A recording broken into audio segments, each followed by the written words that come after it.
There is no mystery about what goes into Jack Daniel's whiskey. The popular drink has been around for 151 years, and its recipe is on the company's website. But a story about how Jack Daniel began his distillery is only now gaining traction.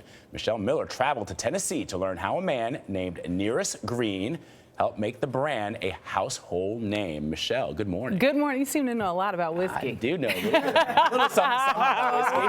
Uh-oh. Well, good morning. Well, some of the first clues about Nearest Green were in Jack Daniel's official biography, published back in 1967.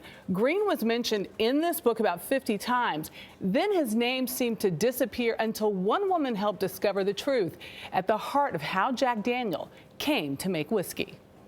It's important to set the record straight because anyone who accomplished something like Nearest did should be honored. What Nearest Green, a slave, did was teach Jack Daniel how to make whiskey. It was on the cover of the New York Times International Edition. It was possible that an African American was behind Jack Daniels, and it's never been spoken about until now. For author Fawn Weaver, finding the proof of Green's legacy has become a passion bordering on obsession.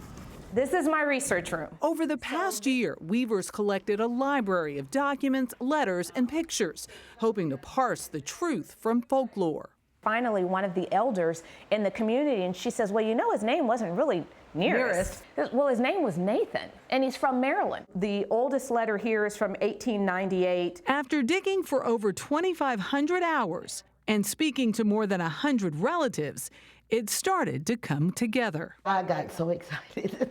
Debbie Staples, a great-granddaughter of Green's, had heard the tales of whiskey from her grandmother. I knew she had no reason to make up a story like that. In the late 1850s, Jack Daniel, an orphan, started working for a wealthy landowner and whiskey distiller named Dan Call. This is where Jack Daniel grew up. Okay. Call teamed Daniel with Green, one of his slaves and his main whiskey man. And then after slavery, he started his own company, and the person he went to first was his mentor. And he did not see race as a barrier. She began pulling out all this research. Weaver soon found evidence in black and white. A 1972 article in the Tennessee Historical Quarterly listed Nearest Green as Jack Daniel's first head distiller. Mark McCallum is the president of Jack Daniel's Brands. When we've known and understood the weight of this story, all I can offer is anything we can do to continue to honor the name of Nearest, we will do. The company first acknowledged Green as Jack Daniel's mentor last year. There was an enormous amount of blowback. Such as? It ranged from some very positive commentary on the story to some very vitriolic. It was a very tense time in America as well. Then we were into that month or two leading up to the US presidential election. But I thought the last thing that America needed at that time was for Jack Daniel to come out again after all this commentary and raise up this story again. People had been saying this for a very long time, but there was not one shred of proof. And so if you have a story that you know will be controversial, because most people don't listen to the whole story. What do they hear? Immediately, Jack Daniel had slaves. By all accounts, he did not. It is believed that Daniel opened his distillery in 1866, a year after the 13th Amendment abolished slavery. And working with Daniel helped to make Green and his children wealthier than many of their white neighbors. These are our master distillers. Today, Green is mentioned in tours of the distillery. That's Jack Daniel himself, and this is his crew back in the early 1900s. There's no known photograph of Nearest Green. But this is his son George, sitting right next to Jack Daniel, at a time when black employees were often relegated to the back. 3 living Green descendants still work at the distillery, including Staples. It means a lot to me to know that now the world will know. Our country is divided. I know there's a lot of hate going, but you know, to be in the South and to have a relationship with someone that's, you would think that would never happen.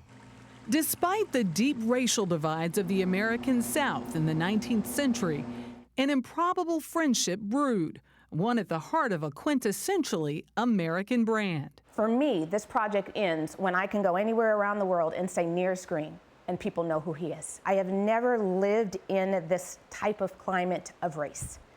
And when I look at this story, this is the one story that's given me hope through everything else. Weaver hopes to honor Green's legacy by building a memorial park, republishing Jack Daniel's biography, and then creating this new whiskey. It's called Uncle Nearest, and the proceeds will go toward a scholarship fund for the Green's living descendants and to support the Nearest Green Foundation's various efforts.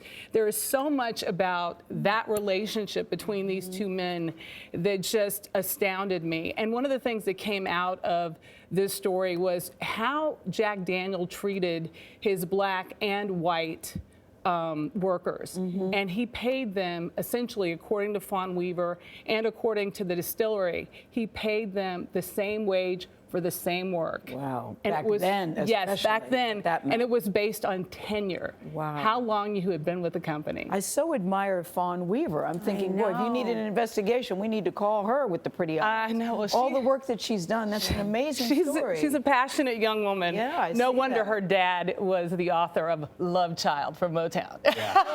Can you believe that? Connection. Such an incredible story. Can you buy this? Is this available? Yes, it is. It is right. available. So go out and take a She's sip. terrific. What we learned from available spending right time there, with Len. history. Right Yeah, there. she's terrific. Thank you, Yeah, it Michelle, was for that great. story. Really, Really good. really beautifully done. Thank you.